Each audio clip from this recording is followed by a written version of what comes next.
नमस्कार प्यारे दोस्तों, स्वागत है आप सभी का हमारे YouTube चैनल में। तो बताइए कैसे हैं आप सभी लोग। मुझे उम्मीद है कि आप लोग अच्छे होंगे। तो देखिए बच्चों, आज के इस वीडियो में हम लोग पढ़ने वाले हैं स्टैंडर्ड 7th साइंस का चैप्टर नंबर 5। और इस चैप्टर नंबर 5 में हम लोग किसके बारे में पढ़ेंगे, तो यहाँ पे हम पढ़ेंगे प्यारे बच्चों फूड यानी कि अन्न के बारे में। ये वही अन्न है जिसको हम लोग क्या करते हैं भाई, खाते हैं, और जिससे हमको क्या मिलती है, एनर्जी मिलती है, कार्बोहाइड्रेट्स, प्रोटीन्स, विटामिन, के सब कुछ हमको कहाँ से मिलते हैं, ये अन्न से ही तो मिलते हैं। इसीलिए अन्न हमारे लिए क्या है भाई, बहुत ही ज्यादा इंपॉर्टेंट है। ठीक है, जैसे कि गेहूं हो गया, चावल हो गया, ज्वार बाजरा, ये सब जब हम लोग खाते हैं तभी तो हमको एनर्जी मिलती है। जैसे अगर मैं अभी आपके सामने बोल पा रही हूँ तो कैसे बोल पा रही हूँ, क्योंकि मैंने खाना खाया हुआ है, इसीलिए मैं बोल पा रही हूँ। अगर मुझे कई दिनों तक खाना ही नहीं मिलता तो फिर मेरी पूरी एनर्जी खत्म हो जाती और मैं बोल ही नहीं पाती, आपको पढ़ा ही नहीं पाती। ठीक है, वैसे ही आप लोग यहाँ पे बैठ करके पढ़ाई कर पा रहे हो, क्यों? क्योंकि आपके अंदर क्या है भाई, वो ताकत है जिसकी वजह से आप पढ़ रहे हो। अगर आपने कई दिनों से खाना नहीं खाया होता तो फिर आप पढ़ाई भी नहीं कर पाते। ठीक है, तो अन्न हमारे लिए बहुत जरूरी होता है, ये तो आप सभी लोगों को मालूम ही है। तो इस चैप्टर में हमें इसी के बारे में स्टडी करना है कि जो अन्न है वो कैसे खराब होता है, हम कैसे अन्न को सुरक्षित रख सकते हैं। ठीक है, तो यहाँ पर बहुत सारी जानकारियां हम लोग इस चैप्टर के माध्यम से प्राप्त करने वाले हैं। ठीक है भाई, तो चलो फिर शुरू करते हैं इस चैप्टर को पढ़ना। तो देखो, इसमें सबसे पहला टॉपिक हमारे सामने आ जाता है, क्या आ जाता है प्यारे बच्चों, फूड स्पॉइलेज यानी कि अन्न की खराबी। ठीक है, यानी कि जो अन्न है वो किन किन कारणों से खराब हो सकता है। तो आप देख सकते हैं यहाँ पे सामने से ही आपको दिख रहा है कि देख लो भाई, इसमें गेहूं ऐसे बिखरा हुआ है, ये बोरी के अंदर देख सकते हो, बोरी के अंदर गेहूं था। तो हो सकता है कि चूहे ने ये काटा हो और जिसकी वजह से क्या हो रहा हो, ये पूरा जो गेहूं है वो बाहर निकल गया और फिर ये चूहा आकर के इसको क्या कर रहा है भाई, खा रहा है। ठीक है, तो इसने बताओ अन्न को खराब किया कि नहीं किया ना। तो इसीलिए अगर आप बोरे में भी अन्न को रख रहे हो तो बहुत सुरक्षित स्थान पर रखना चाहिए, ताकि जो भी कीड़े मकोड़े हैं या फिर चूहे वगैरह हैं वो उस तक नहीं पहुंच पाए, क्योंकि वो पहुंचेंगे तो पूरा जो आपका खाना है उसको खराब कर देंगे। वैसे ही यहाँ पर आप देख सकते हो भाई, हलवाई की दुकान पे ये बना रहे हैं, क्या बना रहे हैं, समोसे बना रहे हैं, बिल्कुल समोसे बना रहे हैं, है ना।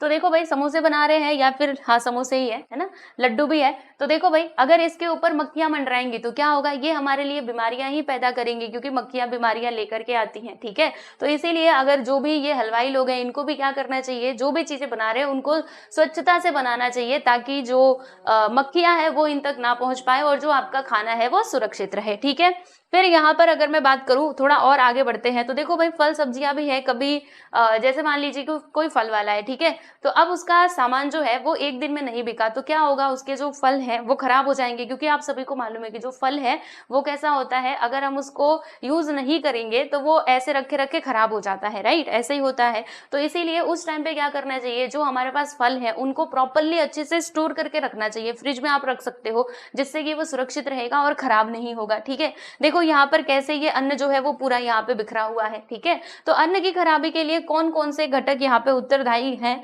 मतलब कौन कौन से घटक यहाँ पे रिस्पॉन्सिबल हैं, उनको हम जरा इधर समझ लेते हैं। जैसे कि देखिएगा, कभी कभी फलों के छिलके काले पड़ जाते हैं। बिल्कुल आपने ये जरूर देखा ही होगा कि जो फलों के छिलके होते हैं वो काले पड़ जाते हैं, राइट। और काले हो जाने का मतलब क्या हुआ कि वो खराब हो गए, ऐसा हमने जनरली देखा ही है। फलों में तो हमने देखा ही है भाई, फल हमारे घर पे आते हैं, अगर उसको नहीं खाओगे तो क्या होगा, कुछ दिन बाद आप देखोगे तो वो काला काला हो जाएगा, फिर जब आप उसको छीलोगे तो वो खाने लायक रहेगा ही नहीं। ठीक है, तो इसीलिए समय रहते फलों को खा लो या फिर उसको फ्रिज में अच्छे से रख दो।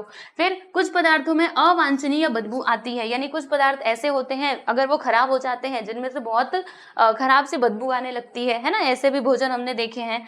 और ऐसे पदार्थ खाने लायक नहीं होते, जी हाँ बिल्कुल, जो काले पड़ गए जिनमें से बदबू आ रही है, क्या हम उसको खाएंगे, नहीं खाएंगे, खाओगे तो बीमार हो जाओगे। ठीक है, और कभी कभी क्या होता है कि प्राकृतिक रूप से मिलने वाले पदार्थ जो है वो मानवीय प्रक्रिया के कारण खराब हो जाते हैं, यानी कि हमारी वजह से खराब हो जाते हैं। जैसे हम लोग क्या करते हैं, किसी चीज को ज्यादा पका देते हैं, मतलब पकाना कम था लेकिन उसको हमने बहुत पका दिया, अब पकाने से क्या होगा भाई, खराब हो जाएगा। ठीक है, वो खाने लायक नहीं रहेगा। वैसे ही नम जगह पे भंडारण करना, यानी कि हमने क्या किया, जैसे मान लो कि हम फल लेकर के आए, ओके, फल लेकर के आए बाजार से, और उसको हमने एकदम, जो हमारा कमरा पहले से बंद पड़ा हुआ था, समझो कि स्टोर रूम, उसमें ले जा करके हमने फल को रख दिया, और फिर 2-4 दिनों तक तो हमारा ध्यान ही नहीं उनके ऊपर गया, तो क्या होगा, वो रखे रखे वहीं पे खराब हो जाएंगे। ठीक है, तो हमने उसका ठीक से भंडारण नहीं किया, अच्छे से नहीं रखा। ठीक है, तो इनसे पदार्थों की क्या होती है, अगर हम मतलब ऐसे ही ज़्यादा पका देंगे या फिर हम उसका ठीक से भंडारण नहीं करेंगे, तो इससे क्या होता है, जो पदार्थों की क्वालिटी है, गुणवत्ता है ना दोस्तों, वो क्या हो जाती है, बिगड़ जाती है। ठीक है, और एक जगह से दूसरी जगह ले जाते समय भी पदार्थ जो है वो खराब हो सकते हैं। ठीक है, हमने प्रॉपरली उसको गाड़ी के अंदर, मतलब अगर मान लीजिए जैसे यहाँ पे बोला गया है कि एक जगह से दूसरी जगह ले जाते समय वे खराब हो जाते हैं। जैसे मान लो कि हमने गाड़ी में ठूस ठूस के पूरा जो फल है, जो भी खाद्य पदार्थ है, उसको भर दिया, तो भरने की वजह से क्या होगा, वो आपस में क्या होंगे, ऐसे मतलब पूरा आप सोचो कि पूरा खूब भर दोगे तो क्या होगा, वो आपस में टकराएंगे, इसकी वजह से वो खराब हो सकते हैं। ठीक है, और भी बहुत सारे कारण हो सकते हैं खराब होने के। इस विषय में क्या तुम अधिक उदाहरण दे सकते हो, तो बताओ भाई। और कोई उदाहरण अभी आप लोगों से खुद ये लोग पूछ रहे हैं, टेक्स्ट बुक वाले आपसे पूछ रहे हैं कि बताओ और कुछ उदाहरण आप दे सकते हो फूड को खराब होने के लिए उत्तरदायी घटक और कौन कौन से हैं, जरा बताओ इसके बारे में। ठीक है, तो चलो बच्चों, अब मैं आप लोग को यहाँ पर कुछ और बातें बताती हूँ। ये तो आपने समझ लिया कि फूड कैसे कैसे खराब होता है, यानी कि खाना। ठीक है, अभी देखो बच्चों, यहाँ पर एक और बात दी गई है। ये छोटे से बॉक्स में क्या बताया जा रहा है, यहाँ पर ये बताया जा रहा है कि हम जो है ना वो क्या करते हैं, प्राणी जन्य और वनस्पति जन्य पदार्थ खाते हैं। यानी कि हम जनरली क्या खाते हैं, हम सभी लोग अगर देखा जाए तो वो किसके ऊपर निर्भर है, वे प्लांट्स यानी कि पौधों के ऊपर निर्मित है। जैसे अगर हमको गेहूं चाहिए तो वो भी पौधों से मिलता है, चावल चाहिए तो पौधों से मिलता है, सब्जियां चाहिए तो वो भी पौधों से मिलता है। यानी कि हम लोग क्या करते हैं, प्राणी जन्य और जो वनस्पति जन्य है उन भोजन को ग्रहण करते हैं। ठीक है, प्राणी जन्य का मतलब क्या हो गया, जैसे बहुत लोग जो नॉनवेज खाते हैं, राइट, तो जैसे प्राणी जन्य में ये भी तो आ सकता है भाई दूध, क्योंकि दूध हमको कहाँ से मिलता है, प्राणियों से, गाय जो भैंस होती है वहां से मिलता है। ठीक है, इसके अलावा जो लोग नॉनवेज खाते हैं वो लोगों को भी क्या होता है भाई, मतलब वो लोग प्राणी जन्य भोजन खाते हैं, क्योंकि वो प्राणियों से ही तो मिलता है, जो एनिमल्स होते हैं उनको ही तो मार के खाते हैं, राइट। तो ये अच्छे और उच्च गुणवत्ता वाले होना आवश्यक है। मतलब जो भी पदार्थ आप ग्रहण कर रहे हो, प्राणी जन्य हो या फिर वनस्पति जन्य हो, वो कैसा होना चाहिए, अच्छा होना चाहिए। ठीक है, समझ में आया। और अगर अच्छा नहीं रहेगा तो क्या होगा, हम रोगों के शिकार हो जाएंगे और जो हमारा स्वास्थ्य है ना बच्चे, वो क्या हो जाएगा, बिगड़ जाएगा। अन्य पदार्थों का रंग, गंध, स्पर्श, गुणवत्ता, दर्जा, स्वाद, इनमें बदलाव आना और उनके पोषक तत्वों का विनाश होना, इसे अन्न की खराबी कहते हैं। तो बच्चों, अन्न की खराबी किसे कहते हैं, तो जब अन्न पदार्थों का मान लीजिए जो रंग है वो बिगड़ गया। जैसे मान लो कि केला कैसा होता है, पीला होता है, लेकिन उसका रंग कोई और हो गया, खराब होने के बाद पूरा काला काला पड़ गया, तो वो क्या हमको देख के समझ में आ रहा है कि भाई ये खराब हो चुका है, अब ये खाने लायक नहीं है। वैसे ही उसका गंध, यानी कि उसमें से स्मेल आने लगती है, राइट। इसके अलावा उसकी गुणवत्ता, क्वालिटी बिगड़ जाती है, उसका जो लेवल है वो बिगड़ जाता है। तो क्या होता है, ऐसे में हम कहते हैं कि जो अन्न है बच्चे, वो क्या हो चुका है, खराब हो चुका है। ठीक है, और ऐसा अन्न आपको कभी भी ग्रहण नहीं करना चाहिए, वरना आप हो जाओगे बीमार, फिर आपको जाना पड़ेगा डॉक्टर के पास। ठीक है, चलो अब देखो भाई, यहाँ पर हमारी पसंद, जी हाँ बिल्कुल, अब देख करके इसको मुंह में पानी आया होगा, वड़ा पाव। और ये क्या है भाई, पानी पूरी है ना, जो सब लोग खाते ही हैं। तो चलो भाई, हम लोग खाते हैं, अच्छी बात है। लेकिन बच्चों देखो, बाहर जाते हैं तो हम लोग इसको बड़े चाव से खाते हैं, एकदम मस्त, हमें तो काफी अच्छा लगता है। लेकिन क्या आपने कभी ये सोचा कि ये आता कहाँ से है? अच्छा, इसको जिसने बनाया होगा, क्या उसने प्रॉपरली हाइजीन मेंटेन किया होगा कि नहीं, यानी कि स्वच्छता का ध्यान रखा होगा कि नहीं? क्या आपने कभी ये सोचा है ना? कई जगह पे रखा भी जाता है और कई जगह ऐसे होते हैं, जैसे हमने वही ऊपर हलवाई भैया को देखा था, वो क्या कर रहे थे, वहां पे वो समोसे तल रहे हैं, उधर मक्खियां जो है वो क्या हो रही है, वो मंडरा रही है। तो अब ऐसा अगर आप समोसे खाओगे तो क्या होगा, बीमारी होगी आपके पेट में, है ना। तो वही बात यहाँ पे कही जा रही है, आप देख लीजिएगा। तो जब भी आप बाहर, मैं आपको बता दूं, अगर आप जब भी बाहर कुछ भी खाते हो तो भाई देख करके, सोच करके, समझ के खाया करो। ऐसे ही कहीं पर भी मत खाया करो। आप देख लो कि जो ये बना रहा है उसने प्रॉपरली हाइजीन मेंटेन किया है कि नहीं, ये बहुत जरूरी है। ठीक है, क्योंकि आपको अपने स्वास्थ्य का ध्यान कुछ खुद रखना पड़ेगा, है ना, कोई दूसरा नहीं आएगा आपके स्वास्थ्य का ध्यान रखने। तो बी केयरफुल अबाउट इट। ठीक है, चलो अब यहाँ पे फलों के बारे में आपको बताती हूँ। तो देखो भाई, ये सारे तो हमारे अच्छे अच्छे फल है, खा लेना चाहिए इनको, है ना। ये कैसा केला है भाई, हरा हरा है, जब ये पीला रहे तो इसको खा लो, वैसे हरे केले की सब्जी बनती है, तो ये भी अच्छा है। फिर ये सेब अच्छा है, लेकिन अब मैं आपको ये सेब देती हूँ खाने के लिए। चलो, मतलब कोई, समझो आप किसी के घर पे गए और उन्होंने आपको ये वाला सेब दे दिया खाने के लिए, ठीक है, तो आप देखोगे, कहोगे हैं ये सेब तो खराब है, मैं इसको नहीं खाने वाला। क्यों नहीं खाने वाला भाई? क्योंकि ये हो चुका है खराब। समझ में आया कि नहीं? तो यही बातें दी गई हैं। अब चलो यहाँ पे कुछ और बातें हम समझते हैं। खेत में अन्न पदार्थ तैयार होते समय कई बार उन्हें हानि पहुंचती है, मतलब और भी तरीके से जो अन्न पदार्थ है उनको हानि पहुंच सकती है। जैसे खेत में अगर फसल उग रही है तभी भी उनको कई बार क्या होता है कि हानि पहुंच जाती है किसी कारणवश, ठीक है। एंड जैसे अयोग्य प्रबंधन, मतलब क्या क्या कारण हो सकते हैं, हमने उसको ठीक से मतलब मेंटेन नहीं किया, ऐसे ही बस फसल बो दी और चल दिए और कुछ ध्यान रख नहीं रहे तो चूहा आके कतर कतर के पूरा चला गया, ठीक है। या फिर हमने जो फसल थी उसको काट करके ऐसे ही खेत में छोड़ दिया तो बारिश आई तो पूरा फसल बर्बाद, ठीक है। तो बहुत सारे कारण हो सकते हैं। या फिर आपने फसल तो उगा ली लेकिन उसका ठीक से भंडारण नहीं किया, ओके, मतलब जो गेहूं चावल थे, गेहूं और धान, उसको आपने बोरियों में लाकर, मतलब बोरियों में तो भरा और लेकर के अपने घर पे भी आए लेकिन उसको घर में ले जाकर के एक कोने में रख दिया, ठीक है। फिर उसका ध्यान नहीं, जब आपको जरूरत पड़ी तब आप गए उसको देखने के लिए तो आपने क्या पाया कि वो तो खराब हो चुका है क्योंकि उस पर हमने ध्यान ही नहीं दिया था, ठीक है। और अयोग्य यातायात, यानी आने ले जाने में भी बहुत सारे फूड जो है वो हमारे खराब हो जाते हैं, ठीक है। और कुछ अन्य पदार्थ जैसे कि दूध की मैं बात करूं या फिर मांस की बात करूं, ये अम्लीय या भाष्मिक होते हैं। अम्लीय या भाष्मिक का मतलब क्या हुआ, देखो अम्ल यानी क्या होता है प्यारे बच्चों, अम्लीय यानी क्या होता है एसिडिक, और भाष्मिक यानी क्या होता है अल्कलाइन। अब आप सोचेंगे भैया इसका मतलब क्या है, तो इसका मतलब मैं आपको बताती हूँ। देखो जैसे आपने पढ़ा होगा भाई पीएच स्केल के बारे में, पीएच स्केल आपने पढ़ा है, देखो मैं बता देती हूँ। पीएच स्केल कुछ इस तरीके से होता है, जिसको हिंदी में कुछ तो कहते हैं, हिंदी में क्या कहते हैं आपको बता दूंगी। इसको पीएच स्केल कहा जाता है, राइट। मतलब इस पे क्या होता है ना प्यारे दोस्तों, यहाँ पर ना 0 से लेकर के 14 तक के नंबर्स होते हैं। देखो ये 0 से शुरू हुआ और ये 14 तक रहेगा, ठीक है। और बीच में क्या होता है हमारा 7 होता है, बराबर। तो अगर किसी भी मतलब मान लीजिए कोई भी खाद्य पदार्थ है, अगर उसका पीएच मान कितना है, 0 से लेकर के 6 के बीच में है, 6 के बीच में है, तो हम क्या कहेंगे कि ये है एसिडिक। एसिडिक का मतलब क्या हुआ, ये है भाई अम्लीय, ठीक है। और फिर अगर 7 से, मतलब 7 तो हमारा न्यूट्रल होता है, ये तो ना एसिडिक होता है ना बेस होता है, ये तो न्यूट्रल होता है, ठीक है। फिर 8 से लेकर के 14 तक अगर आप देखोगे तो इसको हम लोग क्या कहेंगे, वही जो दूसरा लिखा हुआ था प्यारे बच्चों, भास्मिक, ठीक है, यानी कि अल्कलाइन। समझ में आया। तो यही बताया जा रहा है कि दूध और यहाँ पर क्या हो गया, मांस हो गया, ये कैसे होते हैं, अम्लीय या भास्मिक होते हैं, ठीक है। अन्न पदार्थ का धातु से संपर्क आने पर, देखो कई बार ऐसे भी होता है कि जो हमारे अन्न पदार्थ होते हैं ना दोस्तों, अगर वो किसी मेटल के संपर्क में आते हैं, धातु के संपर्क में आते हैं, तो भी वो क्या हो सकते हैं, खराब हो सकते हैं, क्योंकि उनमें हो जाती है भाई रासायनिक अभिक्रिया, और रासायनिक अभिक्रिया के परिणाम स्वरूप वो हो जाते हैं खराब, ठीक है। कई बार क्या होता है कि हवा, पानी, जमीन के जो सूक्ष्म जीव होते हैं या फिर कीटकों का अन्न पदार्थों में प्रवेश होने से भी क्या हो सकते हैं, आपके अन्न खराब हो सकते हैं। जैसे मान लीजिए कि आपने खाना है, ठीक है, आपने क्या किया, ऐसे ही खुले में ले जाकर के रख दिया, तो क्या होगा, हवा चलेगी, फिर कीड़े मकोड़े उसके अंदर एंटर कर जाएंगे, तो क्या होगा, खाना आपका खराब हो जाएगा, राइट। तो इसीलिए बहुत जरूरी है उसको सुरक्षित रखना। चलो भाई यहाँ तक की बातें तो आपने समझ ली। अब मैं आप लोगों को पढ़ाती हूँ फूड वेस्टेज के बारे में। अभी तक हमने क्या पढ़ा, हमने ये देखा कि फूड किन किन कारणों से खराब हो सकता है, फूड स्पॉइलेज हमने देखा। अब हम देखेंगे अन्न पदार्थों का वेस्टेज, यानी जो अपव्यय होता है ना, ऐसे ही हम लोग अन्न बर्बाद कर देते हैं, तो कहाँ कहाँ पे बर्बाद करते हैं, जरा इसके एग्जांपल्स बताओ तो, सोचो कहाँ कहाँ बर्बाद करते हैं। तो देखो भाई आपको एक बात बताती हूँ, जैसे कई बार हमारे घरों में भी होता होगा, आपने देखा होगा कि हमने थाली उठाई और ज्यादा खाना ले लिया, मतलब जितना हमको खाना नहीं था उससे ज्यादा हमने खाना ले लिया, तो हमने खाया और आधा, मतलब ये जनरली तो सब लोग करते ही होंगे, ठीक है, बट इसको हमें कम करने की कोशिश करनी चाहिए, ठीक है। तो क्या होता है कि हमने ज्यादा खाना ले लिया और फिर हमने क्या किया भाई, तो खाना खाया और हमने बचा दिया, ठीक है। तो अब वो खाना कहाँ पर जाता है, कचरे के डिब्बे में चला जाता है। अब बताओ कचरे के डिब्बे में गया तो कुछ उसका फायदा हुआ क्या, किसी को खाना मिला, नहीं मिला, वो तो कचरे में पड़े पड़े सड़ जाएगा, ठीक है। तो इसीलिए हमें क्या कोशिश करनी चाहिए कि अन्न को बर्बाद ना करें, जितना खाना है उतना ही अपनी थाली में खाना ले लो, ठीक है। वैसे शादी विवाहों में भी देखा जाता है कि बहुत सारे भोजन जो है वो खराब हो जाता है, ठीक है।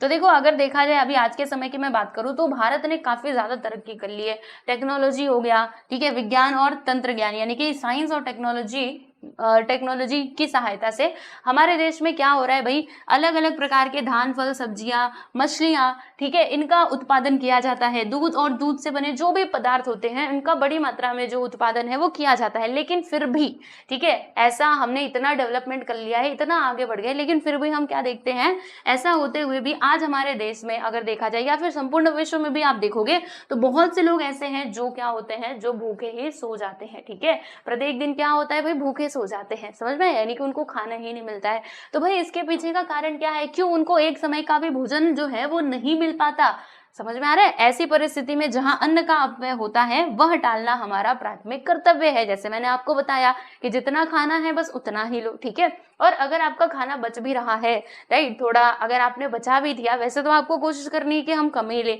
लेकिन बच गया तो आप क्या कर सकते हो, वो आप चिड़ियों को डाल सकते हो, ठीक है। तो इस तरीके से खाने को बर्बाद होने से आप बचा सकते हैं, ठीक है। क्लियर हुआ? चलिए आगे चलते हैं। संख्यात्मक अन्न अपव्यय यानी कि क्वांटिटेटिव जो अन्न का अपव्यय है, वेस्टेज है, वो कैसे होता है जरा हम देख लेते हैं। तो देख लो भाई, गलत विधि से किया गया कृषि कार्य, यानी कि अगर आप खेती भी कर रहे हो तो वो भी आपको बहुत एक मेथड होता है ना खेती भी करने का, तो वैसे करना चाहिए। अगर आप गलत तरीके से करोगे तो भाई वेस्टेज ऑफ फूड तो होगा ही। जैसे देखो यहाँ पर बताया जा रहा है कि मुट्ठी से बुआई करना, बुआई कर रहा है किसान तो मुट्ठी से ही करे जा रहा है, ठीक है। तो मुट्ठी से कर रहा है तो क्या होगा, इसमें फूड का ज्यादा वेस्टेज होगा। वही अगर आप एक प्रॉपरली मेथड से करते हो, जो भी मेथड है कृषि करने के, तो वहां पे फूड बर्बाद नहीं होगा, ठीक है। और अव्यवस्थित दवाई करना, दवाई का मतलब क्या होता है, जैसे गांव में हमने देखा होगा, मतलब आपने, अगर आप लोग में से कोई गांव के होंगे तो आपने देखा होगा, जैसे मैं धान का एग्जांपल बताती हूँ, ठीक है। धान जिससे क्या होता है भाई, चावल निकलता है, ठीक है। तो धान का जो पौधे होते हैं उनको काट लिया जाता है, फिर उसको उसको क्या करते हैं, उसमें जो दाने होते हैं ना उनको दवाई करके क्या किया जाता है, उनको अलग किया जाता है, ठीक है। तो आई थिंक यही है दवाई। दवाई मतलब यही होता है कि जो पौधा होता है ना उससे क्या करना, दाने को अलग करना, ठीक है, इसी को दवाई कहा जाता है। तो ज्यादा टेंशन मतलब, दवाई मतलब यही होता है कि आप क्या करते हो, जो आपका पौधा है उससे क्या कर रहे हो, जो दाना है मतलब जो आपका अन्न है उसको आप क्या कर रहे हो, अलग कर रहे हो, ठीक है। तो अगर ये आप ठीक से नहीं करोगे, ऐसे ही कैसे भी कर दोगे, तो आधा तो निकलेगा, आधा उसी में रह जाएगा, ठीक है। तो इसकी वजह से भी क्या हो सकता है, आपका जो भोजन है वो बर्बाद हो सकता है, ठीक है। और योग्य भंडारण और वितरण पद्धतियों का उपयोग करना तथा पंगत जैसी पारंपरिक भोजन पद्धति में अतिरिक्त आग्रह करने से अन्न का अपव्यय होता है। देखो भाई, इन्होंने क्या बोला कि आप क्या कर रहे हो, योग्य नहीं, अयोग्य, ठीक है, यानी कि ठीक तरीके से आप भंडारण नहीं कर रहे, ठीक है। आपने उगाया तो सही, फसल भी अच्छी उगाई, ठीक है, लेकिन आपने उसको ठीक तरीके से भंडारण नहीं किया, यानी ठीक तरीके से उसको संभाल के नहीं रखा। संभाल के रखना भी बहुत जरूरी है, तभी तो आप पूरे साल खा पाओगे। अगर आप उसको ठीक से नहीं रखोगे तो क्या होगा, वो खराब हो जाएगा, राइट। और जब आप उसको क्या कर रहे हो भाई, एक जगह से दूसरी जगह पे पहुंचा रहे हो, तो वहां पे पर भी प्रॉपरली मैनेजमेंट होना बहुत जरूरी है। इसके अलावा एक और बात दी गई है, जैसे पंगत होती है ना, पंगत मतलब किसी के घर पे कुछ पड़ा, शादी विवाह या फिर कुछ भी फंक्शन पड़ा, तो वहां पे क्या करते हैं, लोगों को खाना खिलाया जाता है। तो आप जबरदस्ती, मतलब सामने वाला इंसान बोल रहा है कि नहीं नहीं रहने दो, मुझे नहीं चाहिए, लेकिन आप उसके थाली में जबरदस्ती दिए जा रहे हो, ठीक है। तो इससे क्या होता है, इससे अन्न का खराब, मतलब अन्न की खराबी तो होती है कि वो इंसान कह रहा है कि नहीं चाहिए नहीं चाहिए, लेकिन आप बस दिए जा रहे हो, दिए जा रहे हो, ठीक है।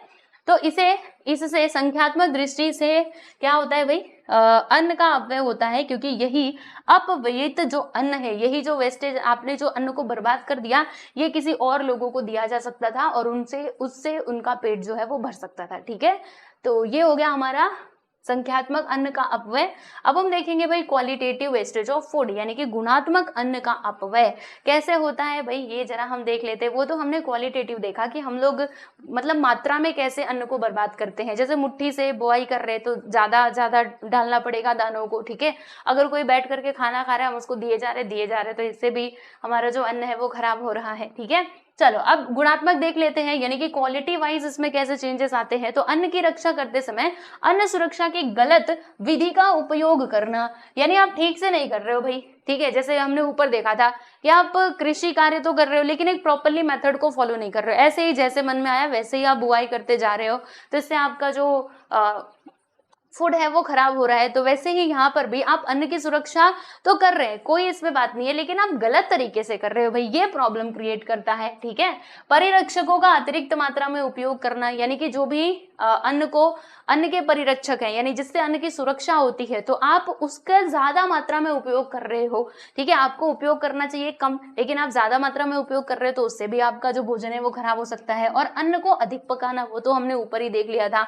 और सब्जियों को काटने के पश्चात धोना, ऐसा जनरली सबके घरों में ऐसा होता होगा, मतलब मोस्टली लोगों के, मेरे घर पे भी, ठीक है। लेकिन इसको हमें क्या करना चाहिए भाई, इसको बदलना चाहिए कि जो आपकी सब्जियां हैं, राइट, सब्जी को हमने काटा और फिर हम धो रहे हैं, तो क्या होगा, तो उसके जो मतलब देखो हमें क्या करना चाहिए, हमारी कोशिश ये होनी चाहिए कि पहले सब्जियों को धो ले फिर जाके काटे, ठीक है। तो ये बताया जा रहा है यहाँ पे।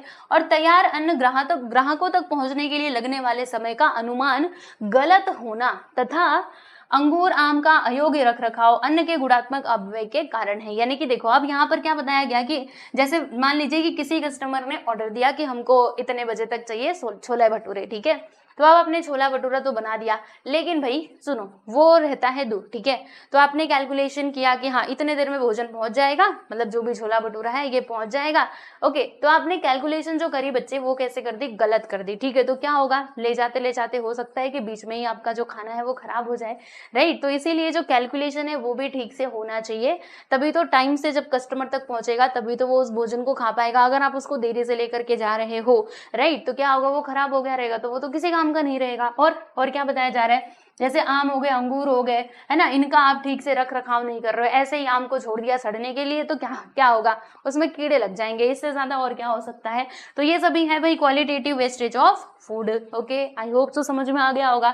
नेक्स्ट है यहाँ पे कि अन्न का अपव्यय न हो, अन्न खराब न हो, इसके लिए हम लोग क्या कर सकते हैं भाई, हमारी कुछ भूमिका बताओ, है ना। अभी तक हमको बस यही पढ़ा रहे हो कि फूड खराब होता है, वेस्टेज होता है, लेकिन ये तो बता दो कि हम इसमें क्या योगदान दे सकते हैं। तो देख लो भाई, जितना आवश्यक है उतना ही भोजन लो, ठीक है। अब से आप ये नियम बना लो कि हमको जितना खाना है बस हम उतना ही खाना लेंगे, एक्स्ट्रा नहीं लेंगे। दूसरा, अन्न को अधिक समय तक मत पकाओ, ठीक है। जितना जरूरी है बस उतना है, क्योंकि ज्यादा आप पकाओगे ना तो उसके जो भी मतलब जो भी अच्छी अच्छी चीजें हैं वो उसमें से नष्ट हो जाएंगी, ठीक है। बचा हुआ दाल मत फेंको, बचा हुआ अन्न मत फेंको। मेरे को दाल कहाँ से दिख रहा है, देखो जो आपका बचा हुआ अन्न है आप क्या कर सकते हो, उसको दोबारा से भी तो यूज कर सकते हो। ऐसा हो सकता है कि रोटी ज्यादा बन गई, ठीक है, तो आप उसको क्या कर लो भाई, फ्रिज में रख दो, सुबह उठ के आप गर्म करके खा सकते हो, ये भी तो एक तरीका है। अब ये नहीं कि उसको फेंक दें, एक दिन का बासी हो गया, तो बिल्कुल भी ऐसा बस पहले बात तो कोशिश करो कि जितना खाना है बस उतना ही खाना घर में बने। लेकिन अगर बच गया, बाई चांस बच गया, तो आप उसको क्या कर सकते हो, फ्रिज में रख करके फिर दोबारा से सुबह उठ के गर्म करके खा सकते हो, ठीक है। एंड जितना आवश्यक है उतने ही फल, अनाज, सब्जियां जो है वो हमें मार्केट से खरीद करके लानी चाहिए। देख लो भाई, है ना, कई बार क्या होता है कि हम लोग सस्ते के चक्कर में बहुत ज्यादा ले लेते हैं। कभी आम सस्ते हुए तो इतना ज्यादा आम लेकर के आ गए, अब क्या होगा, कोई खाएगा, कोई फेंकेगा, कोई आधा खाएगा आधा फेंक देगा, क्योंकि भाई सस्ते का मिला है ना। तो ऐसा नहीं करना चाहिए, राइट। और खाद्यान्न और अन्य तत्सम पदार्थों का भंडारण योग्य पद्धति से करो, जो भी खाने वाली चीजें और जो भी इसके तत्सम मतलब वही खाने वाली चीजें, राइट। तो उनका योग्य पद्धति से हमको क्या करना है भाई, भंडारण करना है, जैसे कि फल, सब्जियां, दूध आदि, ठीक है।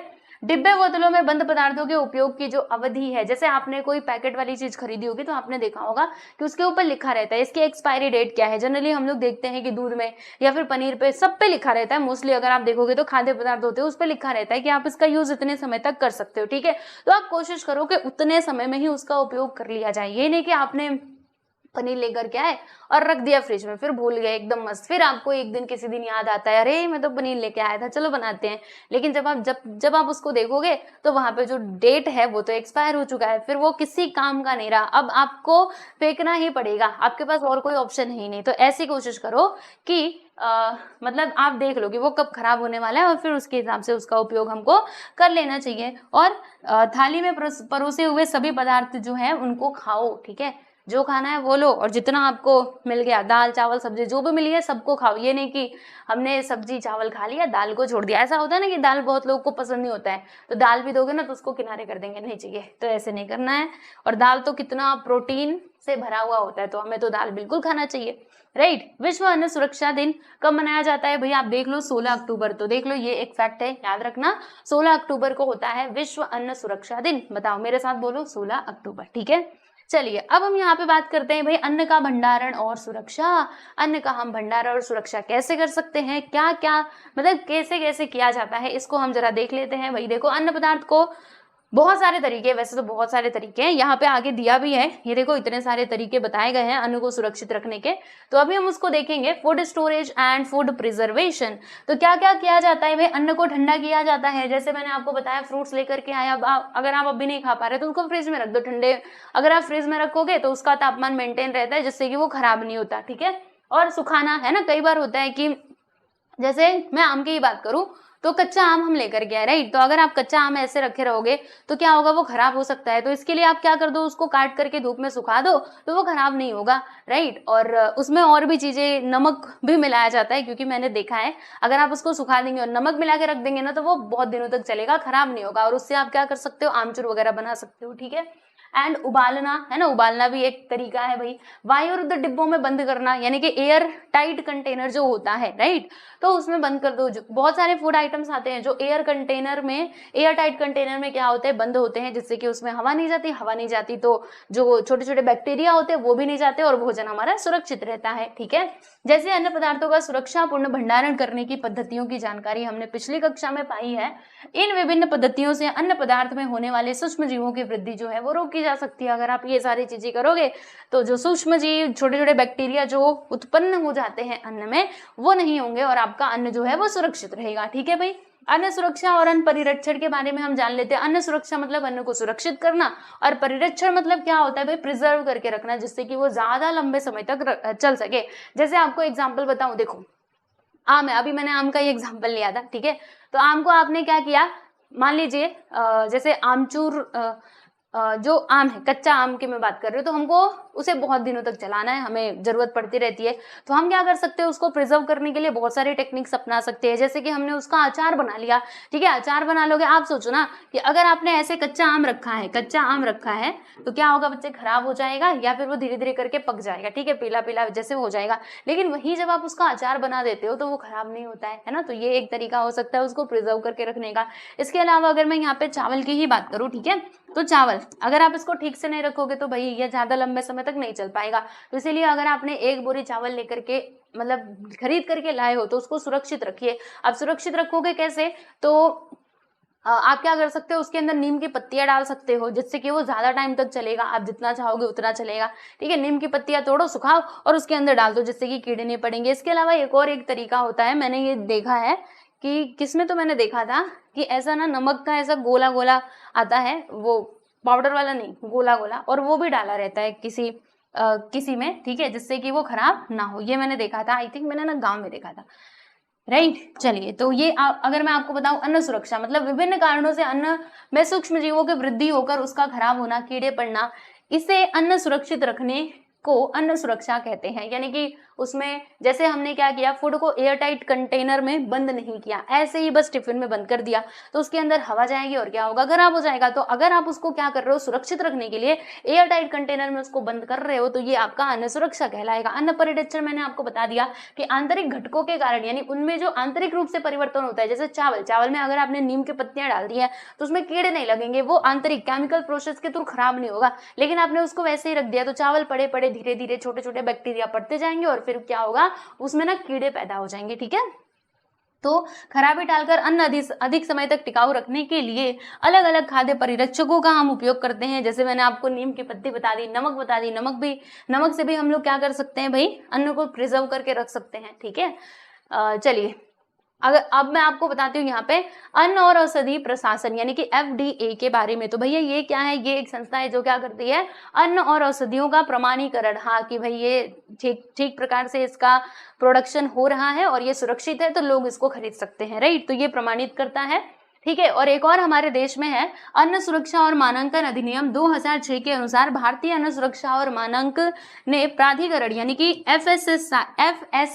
FSSAI संस्थान की स्थापना की गई थी। कब की गई थी, 2006 में। क्यों की गई थी भाई, अन्न सुरक्षा और मानांकन अधिनियम 2006 के अनुसार, यानी इस अधिनियम के अनुसार FSSAI की स्थापना की गई थी। अब इनका काम क्या होता है, तो जो भी आप देखना, अगर आपके घर पे आप ना कोई खाने वाली वस्तु लेकर के आए हो जो कि पैकेट में बंद है, ठीक है, तो उसके ऊपर आप देखेंगे ना तो इसका टैग लगा हुआ होता है FSSAI द्वारा प्रमाणित, ठीक है। इसका मतलब क्या होगा कि अगर इन्होंने उस चीज को वेरीफाई कर दिया कि हाँ भाई ये ठीक है, तो आप उस फूड को क्या कर सकते हो, कंज्यूम कर सकते हो, क्योंकि वो इन्होंने क्या कर दिया, वेरीफाई कर दिया। तो हमारे यहाँ पे जो भी ये डिब्बे में बंद वाली चीजें होती हैं पैकेट के अंदर, तो वो सबको वेरीफाई कौन करता है भाई, यही करता है, समझे। तो यहाँ से पहले जो भी बेचने वाले हैं ना, बिजनेसमैन वगैरह, उनको क्या करना पड़ेगा, यहाँ से परमिशन लेनी पड़ेगी, तब जाके वो मार्केट में क्या कर सकते हैं, सामान को बेच सकते हैं। तो अगली बार से जब भी आप खाने वाली चीजें लेना, पक्का ये चेक करना, आपको जरूर मिलेगा, नहीं मिले तो मत लेना, क्योंकि वो आपके स्वास्थ्य के लिए हानिकारक हो सकता है। ठीक है, चलिए भाई आगे बढ़ते हैं और अब हम बात करते हैं अन्न रक्षण की पद्धति। किन किन पद्धतियों के द्वारा हम अन्न की सुरक्षा कर सकते हैं भाई। तो देख लो यहाँ पे हिमीकरण। हिमीकरण मतलब वही उसको ठंडा करना, राइट। ठंडा करने से क्या होता है, देख लो कम तापमान पर अन्न पदार्थ में जैविक तथा रासायनिक प्रक्रियाओं की गति जो है वो कम हो जाती है, क्योंकि फ्रीज के अंदर डालोगे तो कम तापमान होगा, राइट। तो वहां पे जैविक और जो रासायनिक प्रक्रिया है वो धीरे धीरे होने लगते हैं और इस कारण जो है हमारा अन्न पदार्थ बहुत समय तक टिक पाते हैं। और इससे इसलिए घर में भी तो हम लोग रेफ्रिजरेटर का यूज करते हैं। खाना अगर बचा हुआ है तो उसको हम फ्रिज के अंदर रख देंगे और फ्रिज के अंदर रख देंगे तो वो खराब नहीं होगा। ठीक है, और क्या हो सकता है भाई, धूमन। धूमन का मतलब क्या होता है, धुआं दे करके भी पदार्थों को सुरक्षित रखा जाता है। तो धूमन पद्धति में धुआं देकर अन्न संरक्षित किया जाता है और इसमें निश्चित मात्रा में एल्यूमिनियम फास्फाइड का उपयोग किया जाता है। एल्यूमिनियम फास्फाइड एक होता है, ठीक है, एक सब्सटेंस जिसका क्या किया जाता है बच्चे, यूज किया जाता है। ठीक है, फिर यहाँ पे कीटनाशकों का उपयोग, यानी कई बार हम क्या करते हैं कि कीटनाशकों का भी उपयोग करते हैं। जैसे मान लीजिए कि बोरी में अनाज हमने भर दिया, ठीक है, अब मेथिलियन का फुवारा यानी फुवारा उसके ऊपर डालेंगे कि जो कीट मतलब इंसेक्ट्स हैं, जो कीड़े हैं वो इसके अंदर ना लगे। ठीक है, तो कई बार कीटनाशकों का भी उपयोग किया जाता है वो बोरी के ऊपर, ठीक है, उसका छिड़काव किया जाता है। अब उसके बाद बच्चों हम लोग यहाँ पे बात कर लेते हैं कि गैसों के उपयोग की। तो गैसों का भी तो उपयोग किया जाता है। जैसे देखो आप कोई पैकेट वाली चीज खरीदते हो तो उसमें खाने वाली चीज तो कम होती है, लेकिन ज्यादातर करके हवा भरा रहता है। अब वो हवा क्यों भरा रहता है, वो इसीलिए भरा रहता है कि वो खराब ना हो। वो एक्चुअल में हवा मतलब क्या होता क्या है, वो केमिकल, ठीक है, मतलब देखो उसमें कौन कौन सी गैस होती है। तो वेफर्स, देखो वेफर्स आपने खाया होगा, या फिर जो अन्य खाद्य पदार्थ होते हैं वायुरुद्ध पैकेट में, यानी जिसमें हवा ना घुसे, उसमें बंद करते समय क्या किया जाता है, नाइट्रोजन गैस का उपयोग किया जाता है। वो जो उसके अंदर भरी होती है ना बच्चे, वो नाइट्रोजन गैस होती है, समझे, ताकि जो कीटक हैं और फफूंदी है उसकी वृद्धि को रोका जा सके। समझे कि नहीं, तो बहुत जरूरी है भाई। फिर उसके बाद यहाँ पे मैं बात करती हूँ परिरक्षकों का उपयोग। प्राकृतिक परिरक्षक क्या क्या है, देखो भाई यहाँ से क्वेश्चन पूछा जा सकता है, प्राकृतिक और रासायनिक परिरक्षक। तो प्राकृतिक परिरक्षक की अगर मैं बात करूं तो नमक हो गया, शक्कर हो गया, ठीक है, तेल का उपयोग करके अचार, मुरब्बे, जैम, पेठा आदि बनाए जाते हैं, जिससे हमारा फूड जो है वो सुरक्षित रहता है। ठीक है, फिर रासायनिक परिरक्षण में क्या आ जाएगा, तो देख लो इसमें प्रमुख रूप से आता है एसिटिक अम्ल और यानी कि सिरका, जिसको हम लोग विनेगर कहते हैं, राइट। तो ये भी हमारे फूड को प्रिजर्व करने में हमारी मदद करता है। साइट्रिक अम्ल, ये भी एक प्रकार का एसिड यानी कि अम्ल होता है। सोडियम बेंजोएट तथा कुछ नाइट्रेट व नाइट्राइट लवणों का उपयोग करके सॉस, जेली, जैम पकाने के लिए तैयार सब्जियां और अन्य के पैकेट बनाकर लंबे समय तक इन्हें टिकाकर रखा जाता है। अब आप सोच रहे होंगे ये सब क्या नाम दे दिया, साइट्रिक अम्ल, सोडियम बेंजोएट, है ना, नाइट्रेट, ये सब है क्या। तो प्यारे बच्चों टेंशन मत लो, ये सब है हमारे कौन सा केमिस्ट्री का पार्ट है। ठीक है, किसका पार्ट है भाई, केमिस्ट्री का। तो जब आप धीरे धीरे आगे बढ़ोगे ना तो आपको इन सब के बारे में और भी डिटेल में जानकारी दी जाएगी। ठीक है, तो अभी बस इनके नाम याद रखोगे। ये सब होते हैं हमारे रासायनिक परिरक्षक, ठीक है, केमिकल ये होते हैं, प्रिजर्वेटिव्स होते हैं। तो क्या क्या है, एसिटिक अम्ल है, सिट्रिक एसिड है, सोडियम बेंजोएट है, फिर और कुछ नाइट्रेट व नाइट्रेट लवणों का उपयोग करके जो है वो क्या किया जाता है, फूड को प्रिजर्व किया जाता है। ठीक है भाई, अब यहाँ पे हम लोग बात करते हैं प्यारे बच्चों पाश्चराइजेशन यानी कि पाश्चरीकरण की। ठीक है, इसमें क्या होता है कि दूध या फिर उससे संबंधित जो भी पदार्थ होते हैं उनको गर्म किया जाता है तापमान के ऊपर। ठीक है, ज्यादा तापमान पे एक विशिष्ट तापमान होता है जिसके ऊपर उनको गर्म किया जाता है ताकि उनको खराब होने से बचाया जा सके। फॉर एग्जाम्पल जो दूध है ना बच्चे, वो 80 डिग्री सेल्सियस पे गर्म करते हैं 15 मिनट के लिए, फिर उसको ठंडा कर देते हैं। इससे क्या होता है, उसमें जो भी सूक्ष्म जीव है ना वो नष्ट हो जाते हैं और जो आपका दूध है वो क्या होता है, लंबे समय तक खराब नहीं होता। समझे, चलो आगे बढ़ते हैं। और इसमें कुछ छूटा तो नहीं है, ये छूट गया हमारा प्राणों की बौछार यानी कि इरेडिएशन हम जिसको कहते हैं। मतलब जो देखो ये भी बहुत उपयोगी होता है। इस प्रक्रिया में क्या होता है कि जो अन्न पदार्थ होते हैं प्यारे बच्चों, उस पर क्या किया जाता है, आयनीकरण करने वाले प्राणों की बौछार की जाती है, यानी कि रेडिएशन के थ्रू क्या किया जाता है बच्चों, उसको सुरक्षित किया जाता है। ठीक है, तो उसके ऊपर इसकी प्राणों की बौछार की जाती है, राइट। तो इस प्रक्रिया के कारण क्या होगा कि जो सूक्ष्म जीव है, फफूंदी और जो कीटक है वो नष्ट हो जाते हैं। ठीक है, फलों के पकने की कालावधि, मतलब फल जो पकते हैं उनका जो समय है वो बढ़ने के कारण क्या होता है, उनमें कम क्षति पहुंचती है और जो अंकुरित होने की प्रक्रिया है प्यारे बच्चे वो भी धीमी होने के कारण आलू, प्याज आदि अन्न पदार्थ अधिक समय तक टिकाए जा सकते हैं। यानी हमने प्राणों आलू की बौछार कर दी, जिसकी वजह से क्या होगा कि उनके जो पकने की कालावधि है, पकने का जो समय है वो थोड़ा धीमा हो जाएगा। और जो हम लोग देखते हैं कि आलू हो गए, प्याज हो गए, उनमें कैसे आंखें निकल आती हैं, तो उसकी भी गति धीमी हो जाती है, जिससे हम उसको ज्यादा समय तक रख सकते हैं और उसका उपयोग कर सकते हैं। ठीक है भाई, ये बात आपको समझ में आ गई। देखो यहाँ पे एग्जाम्पल भी दिया है कि उच्च ऊर्जा युक्त इलेक्ट्रॉन त्वरित द्वारा निर्मित 6 किरण यानी एक्सरे और गामा रेज इसको कहा जाता है, ठीक है, अथवा किरणोत्सर्जी समस्थानिकों द्वारा उत्सर्जित गामा किरण, ठीक है, तो ये उसके ऊपर क्या किया जाता है प्यारे बच्चों, उसको डाला जाता है। ठीक है, अब आप सोचेंगे ये सब क्या है, तो अगेन मैं बोल रही हूँ ये सब हमारे केमिस्ट्री का पार्ट है, राइट, तो इसको आप आगे चल करके और अच्छे से पढ़ोगे इलेक्ट्रॉनों वगैरह के बारे में। ठीक है, चलिए, तो ये यहाँ पे हो चुका है कंप्लीट। देखो क्या तुम जानते हो, देखो महाराष्ट्र में लासल गांव में प्याज और आलू पर तथा नवी मुंबई में मसालों पर किसकी बौछार की जाती है, प्राणु की बौछार करने वाले यंत्रों के केंद्र खोले गए हैं। ठीक है, जिससे क्या किया जाता है, इनको सुरक्षित किया जाता है। देखो ये हमारे महाराष्ट्र में भी हो रहा है, लासलगांव, और कहाँ पर, नवी मुंबई में। ठीक है भाई, तो ऐसा हुआ था। तो ये बात किसने बताई थी कि क्या करना चाहिए, बढ़े हुए तापमान का उपयोग करके जो हम क्या कर सकते हैं, अन्न पदार्थ को सुरक्षित रख सकते हैं। ये किसने बताया था, तो ये बताया था भाई लुई पाश्चर ने। तो देख लो अच्छे से, इनका नाम ध्यान रख लो, इन्होंने ये टेक्निक दी थी, तभी तो दूध को हम ज्यादा तापमान पे 80 डिग्री सेल्सियस पे गर्म कर रहे हैं, फिर हमने उसको ठंडा कर दिया। ठीक है, चलिए भाई आगे चलते हैं। और अब मैं आप लोगों को यहाँ पर बताती हूँ किसके बारे में, जो अन्न पदार्थ में आप देखते हो ना कि मिलावट की जाती है। क्या किया जाता है प्यारे बच्चे, जैसे बहुत सारी खाने वाली चीजें हैं जिसमें की जाती है मिलावट। ठीक है, तो कैसे, किस प्रकार से मिलावट हम लोग देख सकते हैं खाद्य पदार्थों में, आज जरा इसको देखते हैं। तो अन्न पदार्थों से कुछ महत्वपूर्ण घटक अलग करके निकाल लेना, जैसे कि दूध का हमने क्या कर लिया, उसकी जो मलाई है, उसका जो फैट है, उसको हमने निकाल लिया, तो क्या होगा, दूध की क्वालिटी रिड्यूस हो जाएगी। इसके अलावा लौंग या फिर इलायची है, उनका जो अर्क है, उनका एसेंस, ठीक है, उसको निकाल लेना। और कम गुणवत्ता वाले पदार्थ मिला देना, जैसे चावल हमने एक हाई क्वालिटी का ले लिया और एक लो क्वालिटी का। अब हाई क्वालिटी में थोड़ा सा हमने क्या कर दिया, लो क्वालिटी वाला चावल मिला दिया, तो इससे भी तो उसकी गुणवत्ता खराब हो रही है। ठीक है, और रंग भी तो मिलाए जाते हैं भाई, है ना, उसको अच्छा रंग देने के लिए, राइट, उसको कलर कर दिया जाता है। तो ये सब हमारे स्वास्थ्य के लिए बहुत ही ज्यादा हानिकारक होता है। हानिकारक पदार्थों का उपयोग करना, जैसे छोटे कंकड़ कई बार डाल दिए जाते हैं, पत्थर या लोहे का बुरादा, घोड़े की लीद यानी कि हॉर्स का डंग, ठीक है, यूरिया और या फिर लकड़ी का बुरादा आदि, इन सब का उपयोग किया जाता है। और इस तरीके से जो हमारा खाना है भाई उसको खराब कर दिया जाता है, उसमें मिलावट की जाती है। मिलावट क्यों करते हैं, ताकि हमें क्या हो सके, मुनाफा मिल सके, यानी कि बेनिफिट, प्रॉफिट कमाने के लिए जो लोग होते हैं वो खाने की चीजों में मिलावट करते हैं, जिसका परिणाम स्वरूप उनको तो कुछ नहीं होता, लेकिन जो इंसान उस चीज को खरीद रहा है भाई उसको नुकसान होता है। ठीक है, चलो, अन्न में अपमिश्रण है, ये आप कैसे पहचानेंगे, तो देखो भाई यहाँ पे कुछ चीजें हैं जिनका मिश्रण यानी जो मिलावट है वो पहचानने का तरीका दिया गया है कि आप कैसे पहचानेंगे। तो देखो सबसे पहले हम बात करते हैं प्यारे बच्चे दूध की। तो जिनके जिनके घर पे भी दूध आता होगा, आज जाकर के चेक कर लेना। करना क्या है, देखो दूध में क्या मिलाया जाता है, तो पानी मिलाया जाता है, हम सभी को मालूम है ना, पानी मिलाएंगे।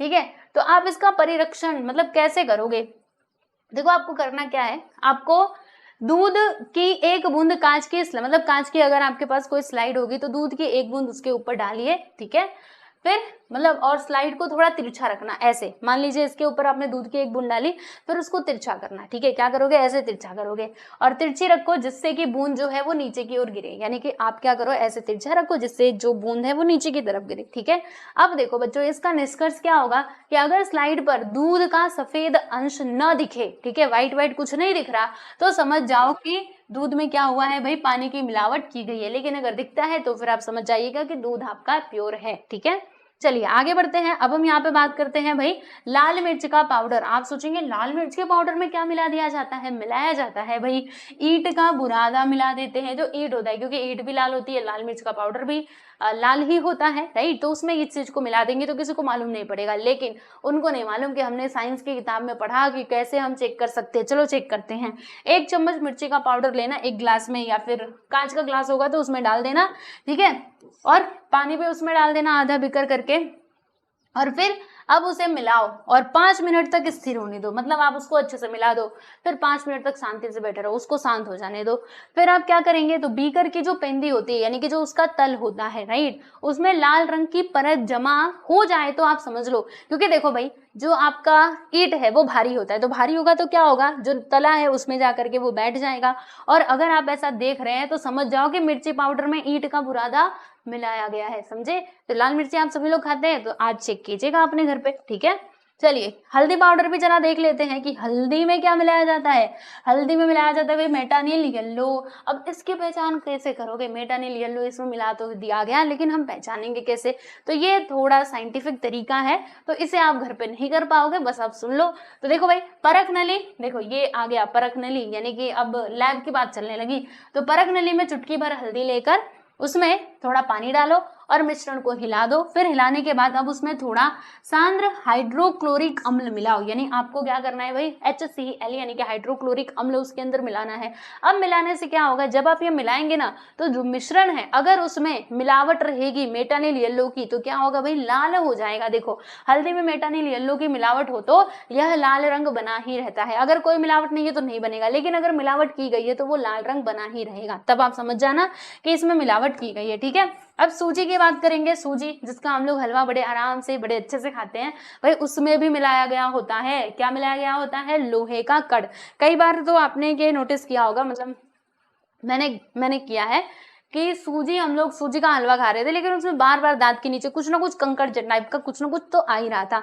उसको हमने इतने अच्छे से साफ किया था पर फिर भी आ रहा था, राइट। तो हो सकता है कि यही मिलावट की गई हो, उस टाइम पे हमें कुछ पता नहीं था तो हमें लगा इसमें कुछ कंकड़ वगैरह आ रहा होगा, लेकिन सूजी में कंकड़ कहाँ से आएगा, सोचने वाली बात है, राइट। तो देखो भाई लोहे के कड़ उसमें मिलाए जाते हैं, तो आप इसकी पहचान कैसे कर सकते हो कि सूजी ले लो, ठीक है, और फिर ना उस पर चुंबक घुमाओ, जो आपका चुंबक होता है, क्योंकि आप सभी को मालूम है कि चुंबक में जो लोहा है वो चिपक जाता है। तो आप ना सूजी ले लिया आपने, फिर चुंबक ले लो और फिर उसको ऐसे ऐसे सूजी के आसपास में घुमाओ, ठीक है। अब क्या होगा, चुंबक में लोहे का जो बुरादा है, जो लोहे का छोटे छोटे कण रहेंगे, वो अगर चिपक जाए तो आप समझ लो कि सूजी में मिलावट की गई है, और अगर नहीं चिपके तो नहीं की गई है, राइट। तो इस तरीके से आप क्या कर सकते हो, पहचान कर सकते हो कि कौन सा फूड हमारा खराब है और कौन सा अच्छा है, ठीक है। तो यहाँ पर ये चैप्टर तो हमने लगभग सारी चीजें पढ़ ली हैं। अब आओ कुछ और बातें आप लोगों को बताती हूँ, देख लो भाई अच्छे से सुनो। हाँ, 1954 में लोकसभा ने अन्न में मिलावट प्रतिबंधक के अधिनियम को पारित किया, यानी कि मिलावट नहीं करना है, इसको रोकने के लिए इन्होंने एक अधिनियम लाया। इसमें समय के अनुसार क्या किए जाते हैं, वे बदलाव भी किए जाते हैं, राइट। और 1976 के अधिनियम के अनुसार हानिकारक पदार्थों की मिलावट करने वाले व्यक्ति को क्या हो सकता है, आजीवन कारावास दंड देने का प्रावधान है। अगर कोई मिलावट कर रहा है तो भाई ध्यान से सुन लो कि अगर तुम मिलावट करते हुए पकड़े गए तो तुमको पूर्ण जीवन, यानी कि पूरा के पूरा जीवन जेल में रहना पड़ सकता है। और इसमें अन्न का भंडारण सुयोग्य जगह पर सुयोग्य पद्धति से होना चाहिए, है ना। जो भी आप अन्न का भंडारण कर रहे हो उसको ठीक से करो। अन्न पदार्थों का ऊपरी आवरण अन्न और औषधि के लिए हानिकारक न हो, जो भी आप उसके ऊपर लगा रहे हो उस पर निर्माण की तारीख, यानी जो आपका पैकेट है उस पर लिखा होना चाहिए कि आपने उसको कब बनाया, कब ये खराब होगा, सारी चीजें आपको क्या करनी चाहिए, उसके ऊपर लिखनी चाहिए, ठीक है। अगर आप इसमें पकड़े जाते हो तो भाई फिर आपको इसका जो दंड है वो तो भुगतना ही पड़ेगा, ठीक है। फिर यहाँ पे इसे सदैव ध्यान में रखें, तो ध्यान में रख लेना। बता दूं आप लोगों को कि फलों को अधिक स्वादिष्ट और आकर्षक बनाने के लिए क्या किया जाता है, रासायनिक पदार्थों का इंजेक्शन, केमिकल इंजेक्शन उनमें लगाए जाते हैं ताकि ये बहुत सुंदर दिखे, लोग इनको खाएं। लेकिन आपको मालूम नहीं कि उसके अंदर इंजेक्शन लगा लगा के उसको इतना आकर्षक बनाया गया है, ठीक है। दूध बेचने वाले क्या करते हैं, दूध की मलाई है, फैट उसका बढ़ाने के लिए उसमें यूरिया मिला देते हैं, लो भाई मिला दिया, कहानी खत्म। अपना नुकसान कम होने के लिए दुकानदार क्या करता है, कई डिब्बों तथा पैकेटों पर जो एक्सपायरी डेट लिखी होती है ना उसको वो बदल देते हैं, कुछ और लिख देते हैं, राइट। और आकर्षक व सुनहरे पीले रंग के पके हुए से लगने वाले केले और कई अन्य फल पकाने हेतु क्या किया जाता है, कैल्शियम कार्बाइड और अन्य रासायनिक पदार्थों का उपयोग किया जाता है, ठीक है। और जो शीत पेय होते हैं, जो हम लोग बहुत मजे से पीते हैं, कोल्ड ड्रिंक वगैरह, ठीक है, कई बार क्या होता है कि कार्बोनेट सोडा फॉस्फोरिक अम्ल जैसे हानिकारक पदार्थों का उपयोग इसमें किया जाता है। तो भाई ये सारी चीजें आप लेने से बचे, जितना हो सके उतना कोशिश करो कि हम लोग शुद्ध खाएं, है ना, लेकिन अब शुद्ध मिलना भी मुश्किल है, राइट। चलिए भाई, तो यहाँ पर हमारे ये जो चैप्टर है ये होता है समाप्त। अब इसके प्रश्न उत्तर आ जाएंगे स्वाध्याय, तो इसको आप कर लीजिएगा, ठीक है। तो इसी तरीके से हमने और भी जो चैप्टर्स हैं साइंस के, विज्ञान के, हिंदी मीडियम का, वो हमने पढ़ा रखा है। तो आप प्लेलिस्ट में जाकर के हमारे सारे वीडियोस को देख सकते हैं। इसके साथ ही जो आपका भूगोल है यानी कि ज्योग्राफी, ये भी मैंने पढ़ा रखा है। सिविक्स मतलब जिसको हम कहते हैं भाई नागरिक शास्त्र, वो भी पढ़ा रखा है। तो आप पढ़िए, हिंदी मीडियम वाले बच्चे भी अब आप पढ़ाई कर सकते हैं। ठीक है, तो चलिए आज के लिए इतना ही, मिलते हैं नेक्स्ट वीडियो में। चलो बाय एवरीवन।